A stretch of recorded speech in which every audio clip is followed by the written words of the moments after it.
knows what is right and wrong. That's why we call it mukallaf. The person knows what is right and wrong. Okay? Four, the person is not slave. Okay? That means we call it, he is a free like us. We are not slave. Not called slave of Allah, no. Slave means we don't have a master. Okay? We don't have a master, we listen to the master. That is we call slave. Okay? So for now, there's no system of slave. But if a person who is slave, that one last time lah, now no more. We have helper at home, maid. That one is not slave. Why? Slave, you don't pay money monthly. You buy. You own the slave. Okay? But still, if we look at the Kitab fiqh, this requirement is still there. But practically, we don't have slave. Okay? Remember that. Even you look into Kitabul Miraf, Fara'id, whatever Kitab fiqh you look, all the conditions are still there. But that's for knowledge wise. Okay? Fifth, must be male. Remember, must be male. Salat Jumu'at or Jumat prayer is compulsory upon male. Only there are some other mazhab for female is yes. But for mazhab Shafi'i, female is sunnah. That's why I've discussed last week that for Jumat prayer, if for female, we cannot accommodate them in. Outside pandemic also. Because I believe Masjid Hasanah about 3-story. Okay? These 3-story also Jumu'ah all are full. You go to a mosque, 4-story also full. It's different if you talk about Eidul Fitri, Eidul Adha. Because Eidul Fitri, Eidul Adha is also held in an open field. Sometimes under the block. Why that? What we call it? Last time used to have in the stadiums. You see? So that's why we let our sisters also come to the mosque and pray. But Jumu'ah prayers only held in the mosque. So if we want to open for the sisters to come sunnah also, then remember when we say this is sunnah, this is compulsory. Which one we give prioritize? So we must know which one we should give prioritize. Priority to who? To the wajib. So to the male, not to the female, even though the female is staying nearby. Whereas now pandemic, very limited. Even though now, alhamdulillah, where the system is, you can't choose the zone. They will give the zone. But still, there are some mosques, maybe your nearby area only have 2 times prayer. So we've limited and everything. So that's why we understand. And next, physically fit. Physically fit, not, Ustaz, I'm 60 years old, my knee pain, I cannot come to the mosque. That is not reason. Okay, physically fit, where you are able to come to the mosque.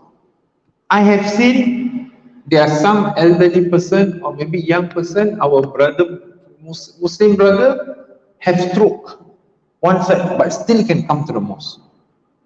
So over here, physically fit, where you find you cannot come by yourself, you need someone to bring you, or you're sitting in a wheelchair, you cannot move, that means it will not be compulsory upon you. You can pray Zuhur at home. You are paralyzed. Okay, I remember last week I mentioned we don't push the bed come here. Okay, so we see ourselves, or maybe not up to that extent. Maybe you're having a high fever.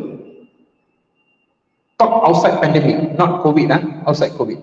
You're having high fever, you cannot come to the mosque. Or you are sneezing, hachum, hachum, hachum. Don't tell me the khatib on top of the minbar, give me khutbah, you hachum. He talk again, you hachum. Even I khatib also, I was.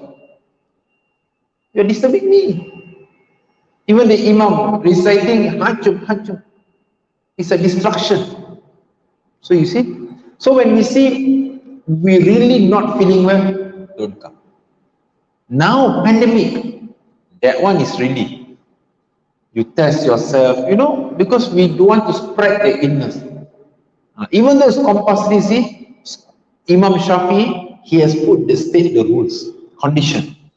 So we see ourselves. Okay, we don't come spread the illness to people.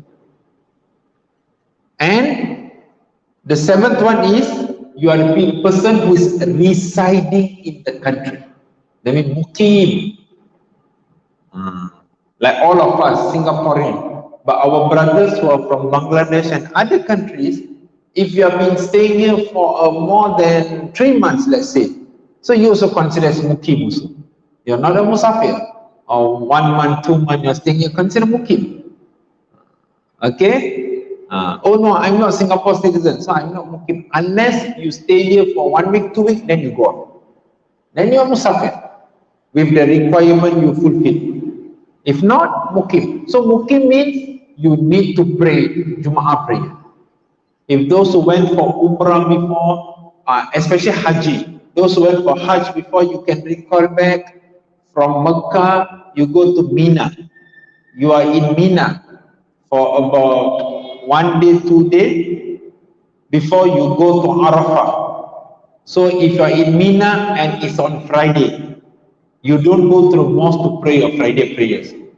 You will do Jama', Qasar, Taqdim or Ta'khir with your group, Zuhur and Asar. Okay, buat your musafir. But when you are in Makkah, Madinah, why Ustaz? I don't pray Jama' Qasar. Why I need to go to the mosque to pray Jummah prayer? The reward. The reward where you pray in Masjid Haram and Masjid Nabawi is much, much bigger, or I say greater, than you pray in Masjid Hasanah or in any mosque in Singapore, in Malaysia or wherever.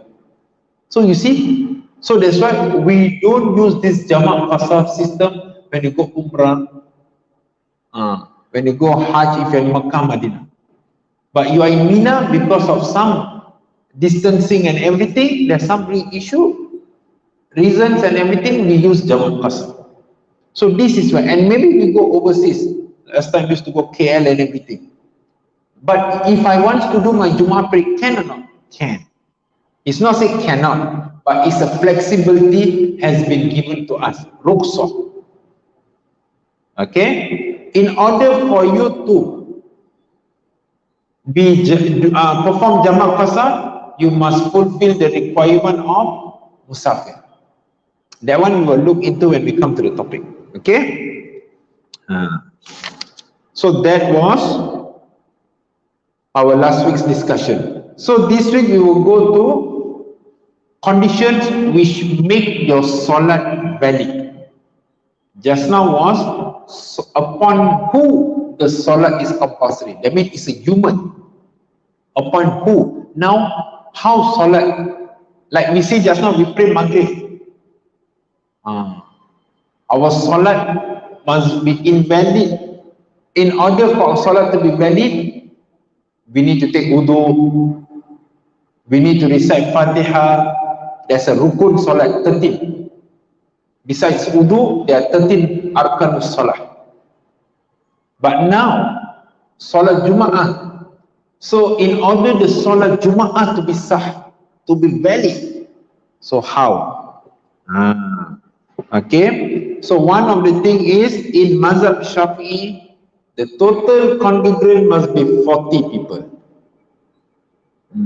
40. Okay, in Mazhab Shafi'i. There are some other mazhab.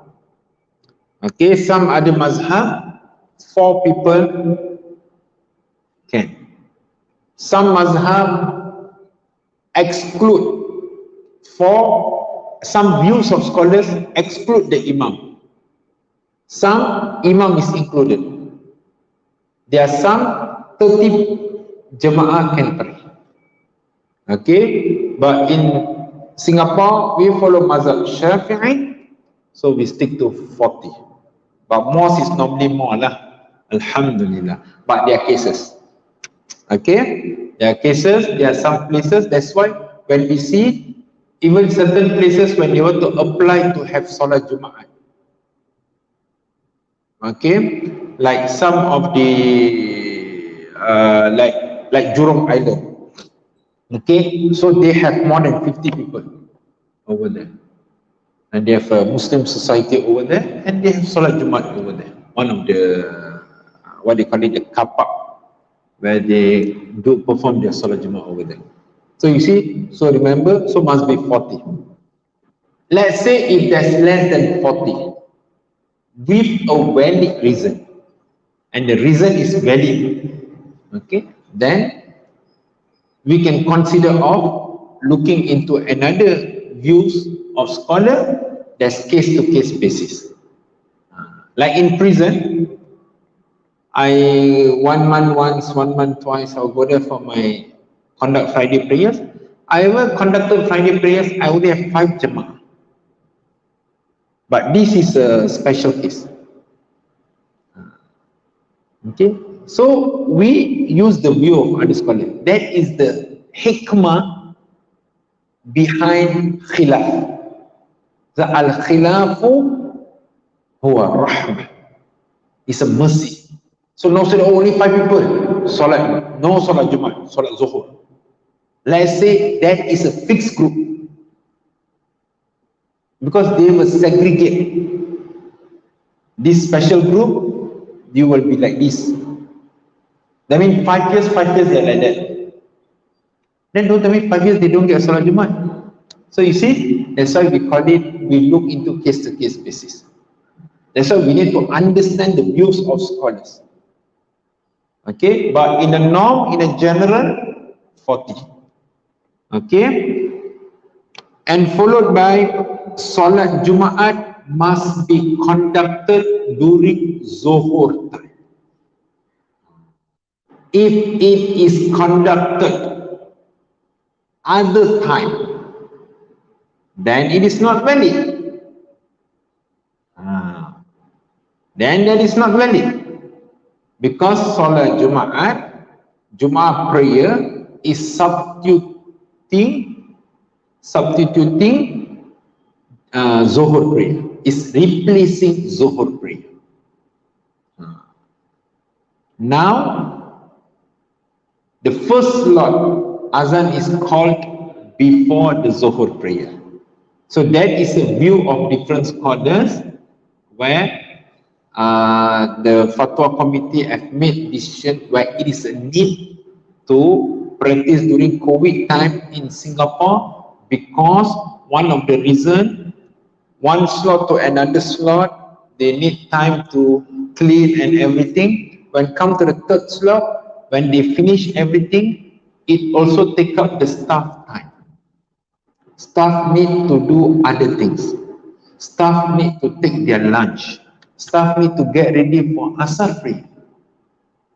So there's a lot of things. We don't see, we are not inside. I work in a mosque 6.5 years. So when this thing comes, I can see what are the things. Okay? So now say, oh, like that, then how come it can be like that? That's why when the fatwa has been released, we read and we understand. Because of our situation, that's why the senior scholars, those who are responsible, they sit, they discuss, and they came up with this decision. And those who are working, it is convenient for you people also, some of you. Okay, if you find Ustaz, because I went to one janazah house, then the janazah is being buffed by the group, people inside. Only got one Jama'ah come, he knows me. He said, Ustaz, I want to ask you, how come the azan can be called for Jum'ah earlier? And I said, do you read the fatwa? He didn't know, I'm not happy. I said, it's not you happy, I happy. You read and you understand. If you still you don't want to accept, then you don't take the first slot, take second slot. Finish. It's so simple. If you don't take first slot, there a lot of them want to take first slot. Okay, that's why in faith we need to understand. We need to understand. If we understand, it's simple. It's simple. If we don't understand, then things are difficult for us. Like you see, at first when we begin, our distancing was quite far. I think so, maybe one row, about 6 of them, plus the muazzin 7. Now we see, Alhamdulillah. So it will take time. And not only over here, all the country. Because it is a must to do that. Oh, how come? Allah SWT says in the Quran, we need to take care of the soft and everything. You know, then why it must be like this? Because for the situation not to become worse. Not be scared COVID. Rasulullah said, La darara wa la dirar. Don't harm yourself and don't harm others. When we read the hadith, there's a hadith where in the time of Prophet, there was an illness affected. So Prophet says, the place where the illness is affected, the people over there do not leave the place, and people who is outside do not enter to the place.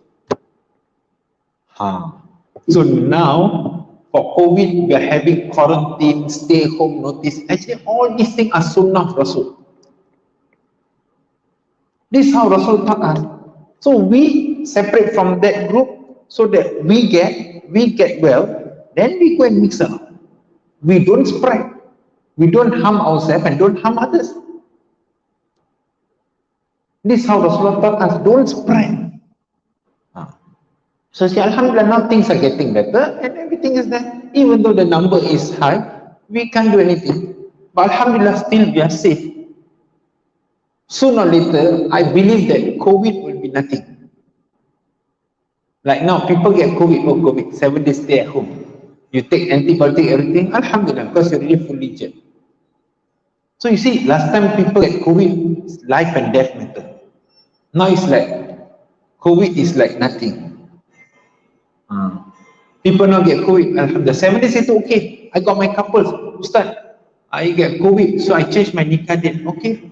After 7 days, they're okay. I go and nikah them off. Alhamdulillah. Everything is okay. So you see, so Allah tests us, and after that things will get better. It's depend on how we are going to apply things.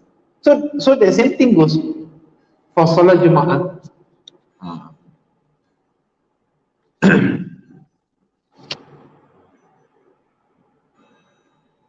And lastly is do not have a lot of groups performing Jama'ah prayer in a place. And for example, in this mosque, Jumu'ah prayer, group 1, group 2 over there, group 3 over there. They are not praying as a Jama'ah. This one praying one group, that one praying one group. Don't misunderstand. Oh, Ustaz, that means the mosque got zone 1, zone 2, zone 3. No. It's not talking of that zone. It's talking about one group, they got one imam. Another group over there got another imam. Another group over there got another imam. That one is cannot.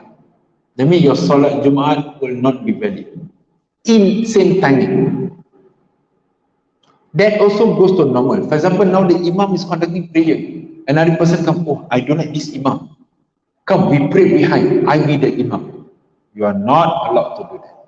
If you want, you wait for this Jama'ah to finish. Then it's not the adab in Jama'ah prayer.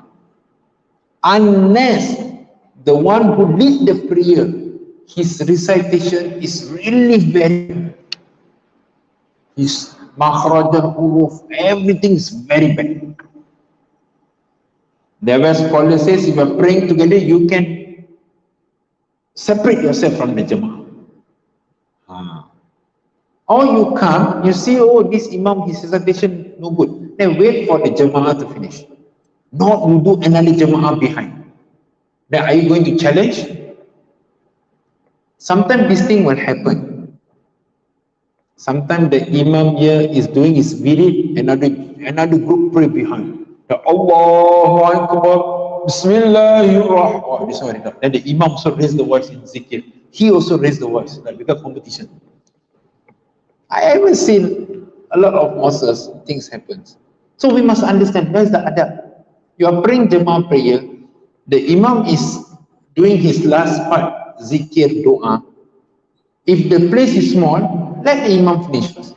If you are doing the Jama'ah prayer, okay. Okay, then doing not your voice too loud, you're increasing, because maybe two of you only. If it's a big group, then for example, this outside COVID, I'm not talking about during COVID. Okay, during COVID the situation is different. Out of COVID, outside COVID. So what you do? So you have a proper place, then you can. So this is very, very important. And normally if it goes overseas, like we travel, we drive, on the way our journey, there's a lot of stopping area at Malaysia, R&R. So I remember there's one R&R, it's like a musalla.